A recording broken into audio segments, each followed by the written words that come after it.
My name is Lila. I'm 41. And I guess, this is me finally saying it out loud. Not to anyone in particular. Just, to the air. The silence. Myself, maybe.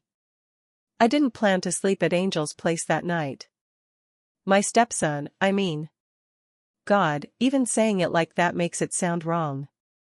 But it wasn't, nothing like that. It was just, complicated. Uncomfortable in ways I wasn't ready to admit until I was lying in his guest bed, wide awake at 3 a.m., staring at a water-stained ceiling that somehow felt more honest than my own bedroom back home.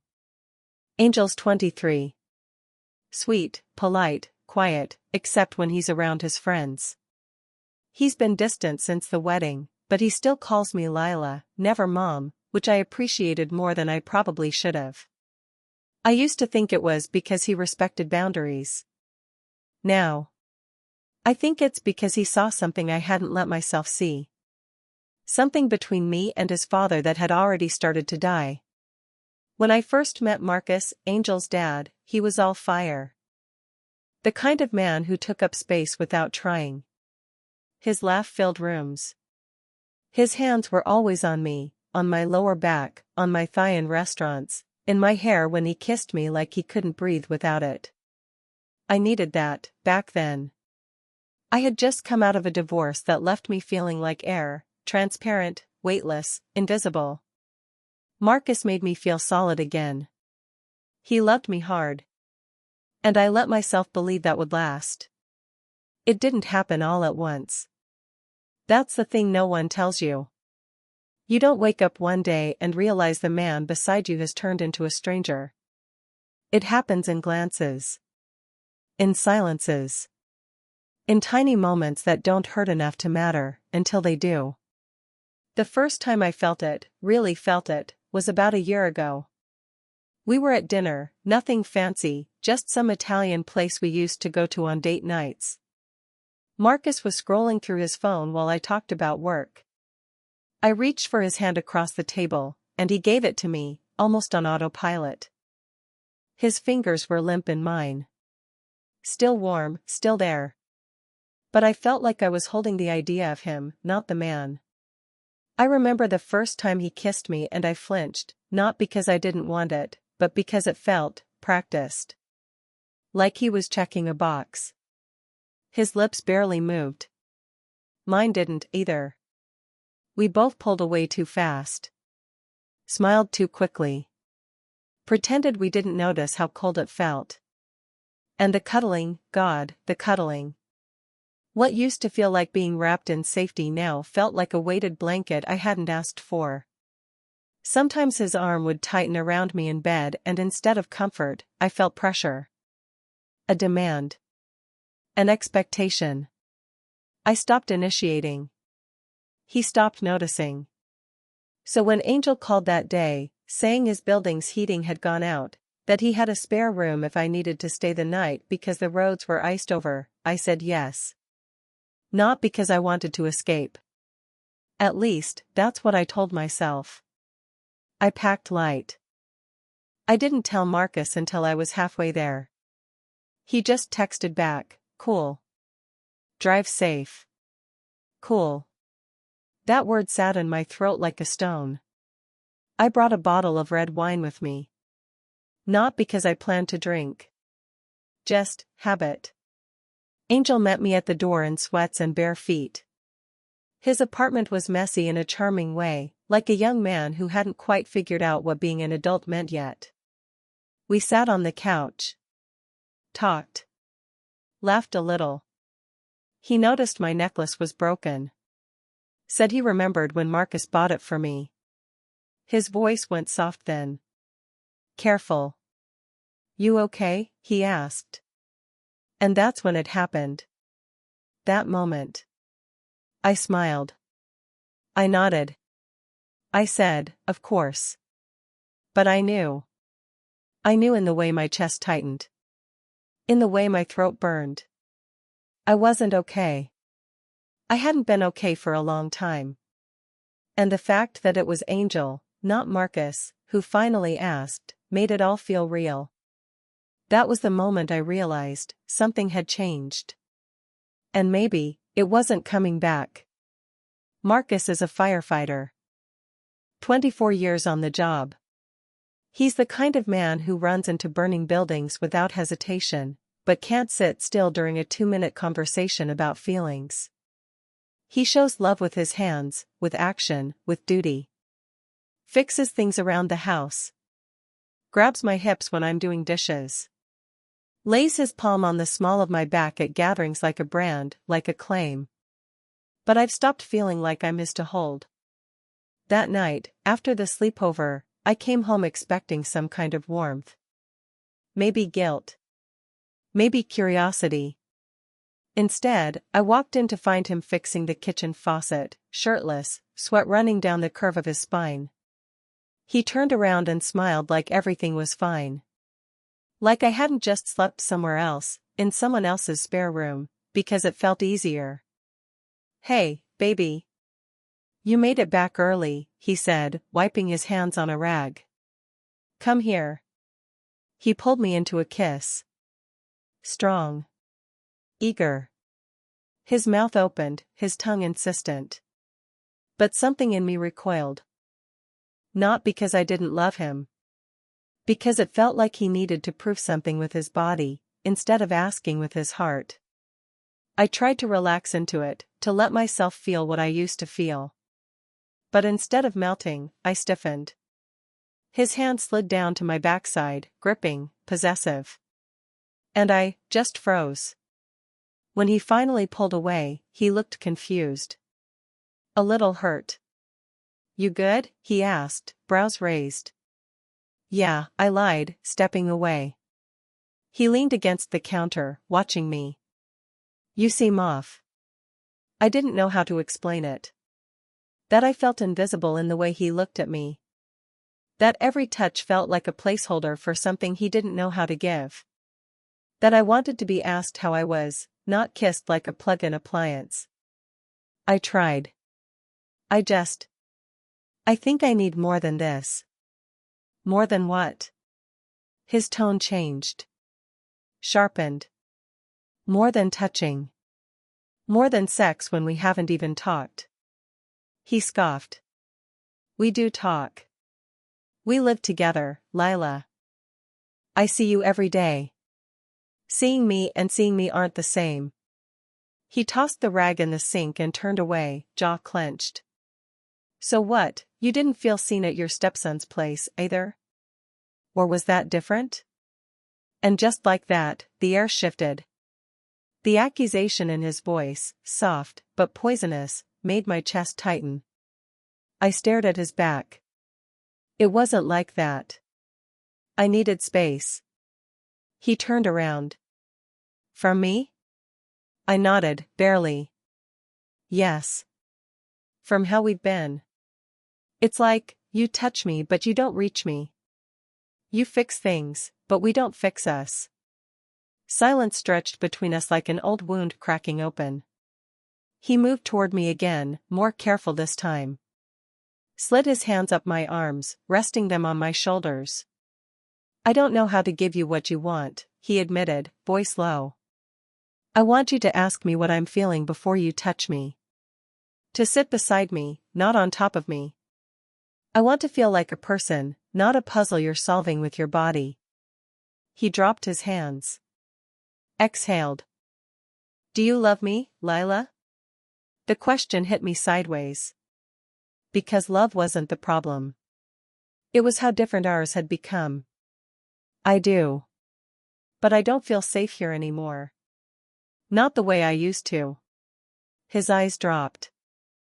"I don't know what to do with that." "I know." He walked away then, out to the porch. The door clicked behind him. And I stood there in our perfect, remodeled kitchen, next to the now working faucet, feeling like the most broken thing in the house. It had been 4 days since the conversation in the kitchen. Marcus hadn't brought it up again. Which, in his mind, probably meant he thought it was over. Fixed. Like a pipe he'd patched up. Leak stopped. Problem solved. He started doing that thing again, touching me more. Always in passing. Like his fingers were checking in without asking. Hand on my lower back while I made coffee. A palm grazing my hip when I reached into the dryer. A butt slap in the hallway, playful, like he used to do. I flinched. Not enough for him to notice. But enough for me to feel it. A sharp spark in my body, not pain, just disconnect. Surprise. My body reacted like it wasn't mine. Like it didn't remember this as affection anymore. That night, he made dinner. Steak, mushrooms, garlic mashed potatoes. My favorite, once upon a time. We didn't talk much while we ate. He was humming along to the old rock playlist he liked. I forced a smile every time he looked up. After the dishes, he leaned against the counter and pulled me into his arms. It should have been sweet. His chest was warm. His cologne familiar. But the hug felt staged. A setup. A signal. "You smell good," he murmured against my neck. I closed my eyes. Told myself to lean in. To let go. To feel something. His lips found my jaw. My collarbone. The edge of my mouth. I waited for desire. For that ache that used to bloom under my skin like wildfire. Instead, I felt absent. Like I'd left my body behind to play wife while my mind floated above the room. He kissed me. Deeper. Hand sliding up under my shirt. And I kissed back, because it was easier than stopping it. He pulled back, smiling. "There she is." I froze. "There who is?" I asked, voice low. "You," he said, light-hearted. "The version of you that doesn't keep shutting me out." And just like that, whatever tiny thread I was holding snapped. I stepped away. Not dramatically. Just enough to breathe. "I'm not shutting you out," I said quietly. "I'm trying to find myself in here." He looked confused. Frustrated. "Then let me help." "You can't fix this with your hands, Marcus." His jaw tightened. "I'm trying. That's more than I can say for you lately." That stung. I turned away so he wouldn't see how deep it hit. "I don't want to be touched like this when everything else between us is untouched," I said, trying to keep my voice steady. "So you don't want to be with me at all?" His tone was sharp now. Defensive. "No. That's not what I'm saying." He threw his hands up. "Then what are you saying, Lila? Because I kiss you and you go stiff. I touch you and you pull away. I cook, I clean, I work 60 hours a week and you still act like I'm the enemy. I don't need a meal and a hand on my ass, Marcus," I snapped. He blinked. "Then what the hell do you need?" I didn't answer right away. Because the truth was, I didn't know how to say it in a way that wouldn't make him feel small. What I needed was someone who asked about the things inside me. Not just what I wanted for dinner, or what needed fixing in the house. I needed to be seen without being stripped. Held without being undressed. But I didn't say any of that. I just walked into the bedroom, changed into pajamas, and slipped under the covers without waiting for him. He came in 20 minutes later. Climbed into bed beside me. Didn't touch me. And even then, I couldn't sleep. I stared at the ceiling, wondering why my skin felt like it didn't belong to me anymore. Why even his kindness made me angry. Why I wanted to want him, and couldn't.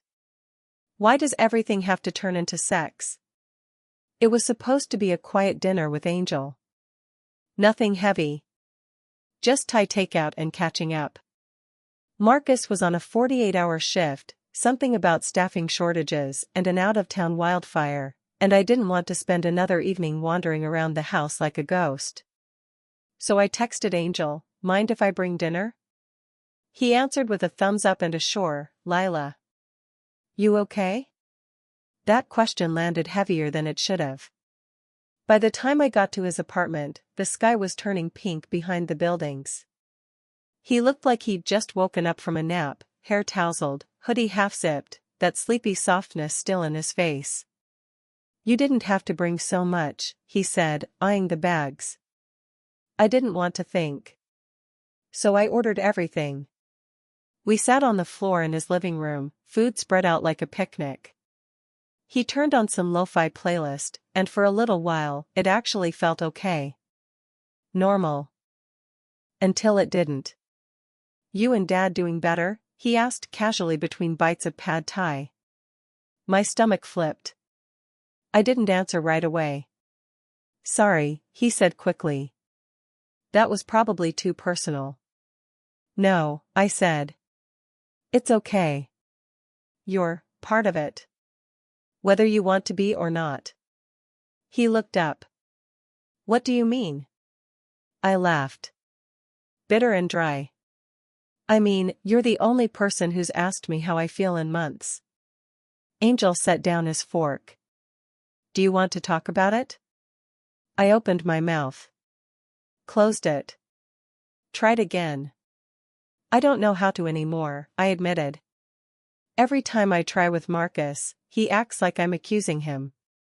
Like love should be enough. Like his hands should be enough. And when I flinch or pull away, I can see it in his eyes, he thinks I'm broken. Angel's brow creased.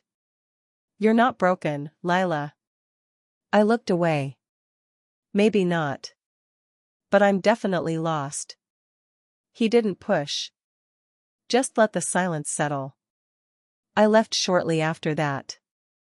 He hugged me goodbye, gently, arms around my shoulders, not my waist.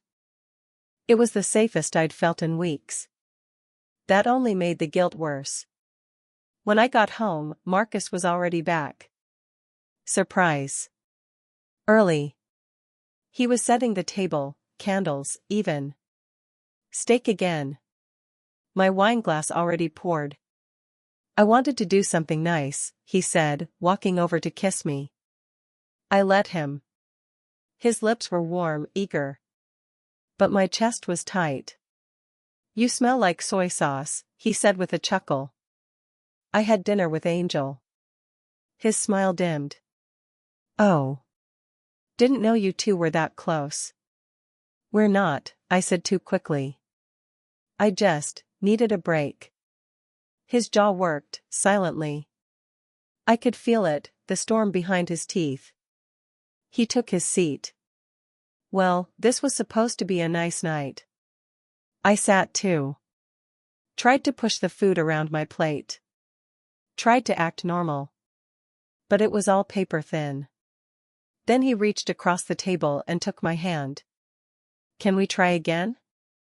Just not fight tonight? And that's when it broke. My hand yanked back without thinking.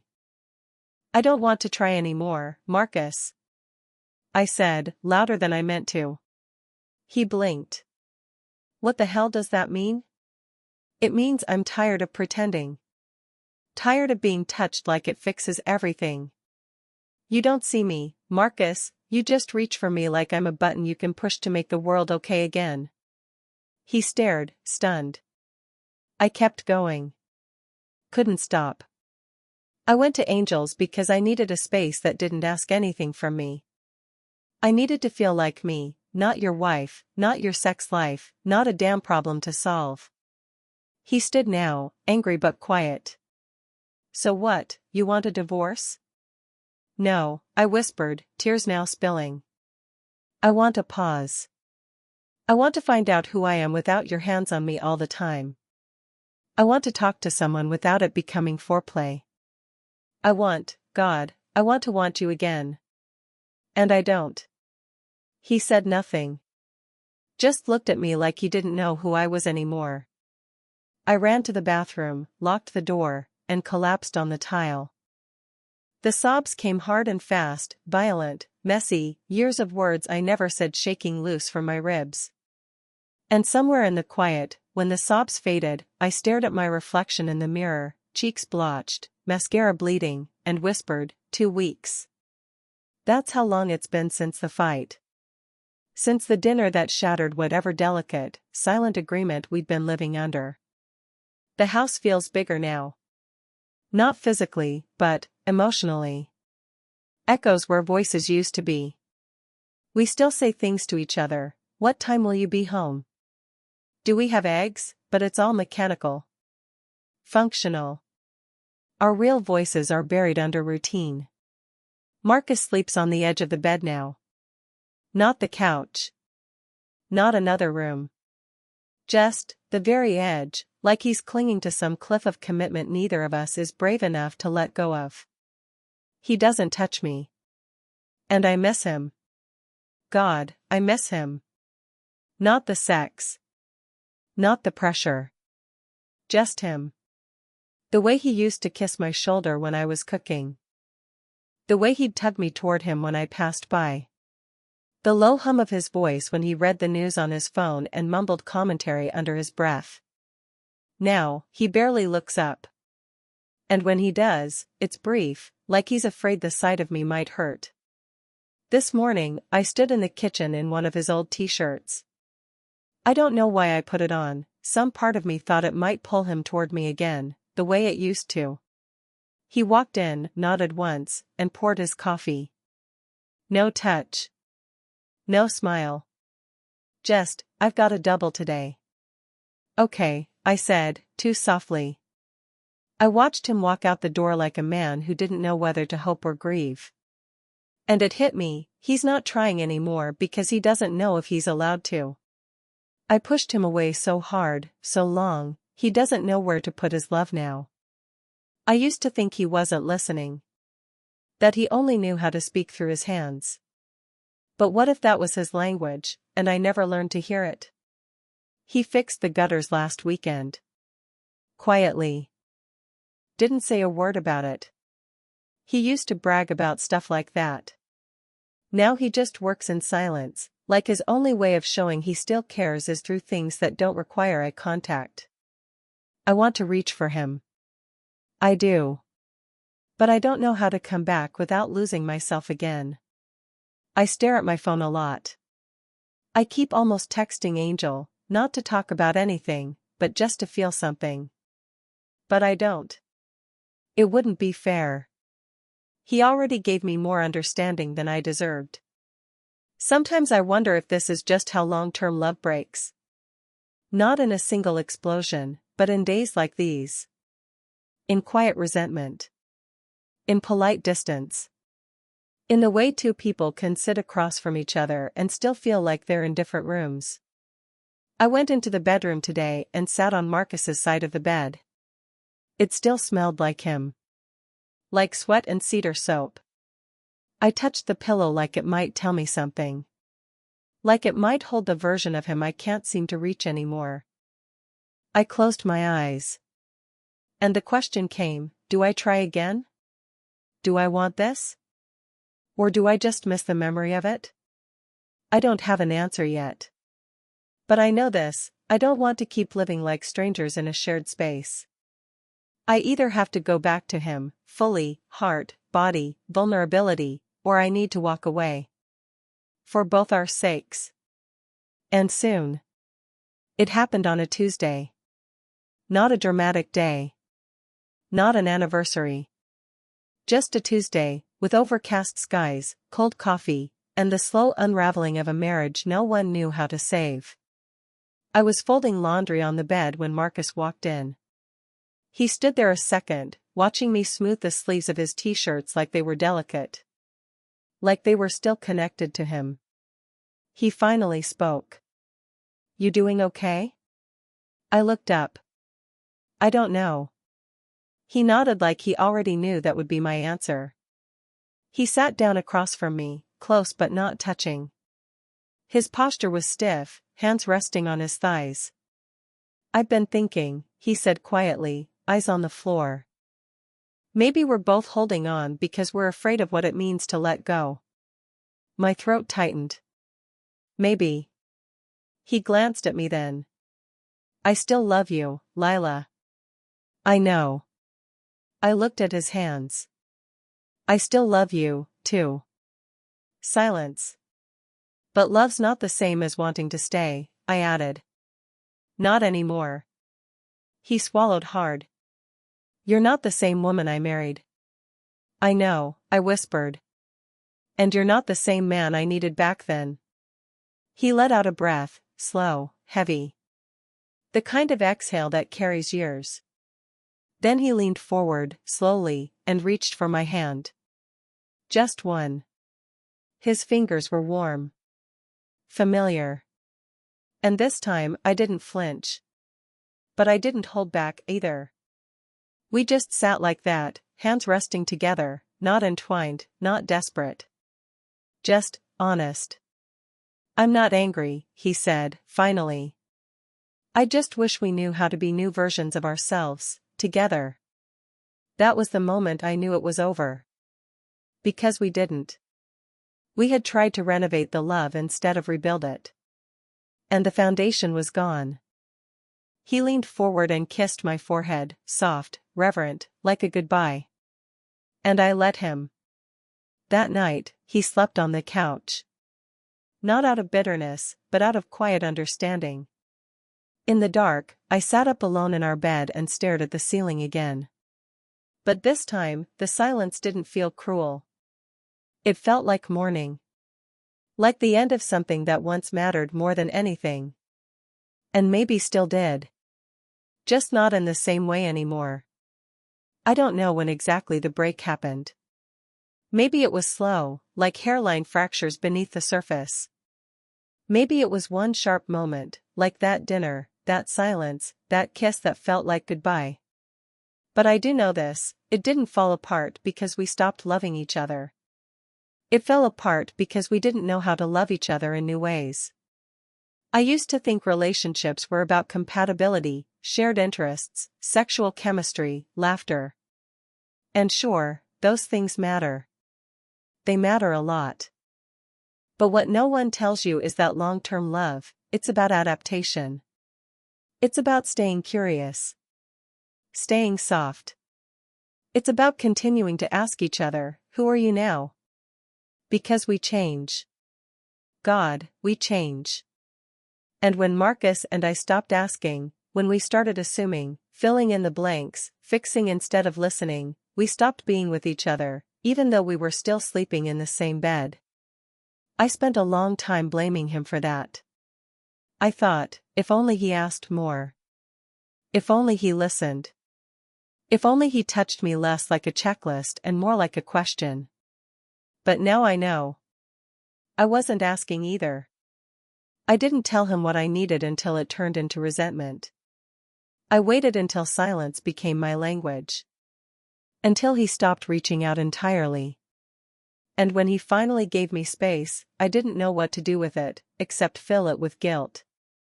That night at Angel's place wasn't some pivotal sin. It was just stillness.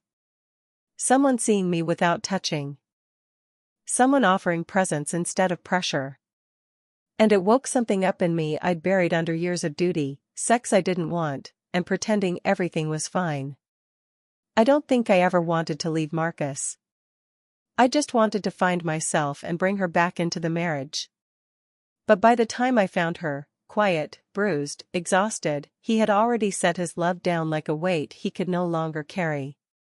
And I don't blame him for that. Because he loved me the only way he knew how. With his hands. With food. With repairs. And I needed words. Safety. Stillness. Different languages. Same love. We said goodbye slowly. There was no grand fight.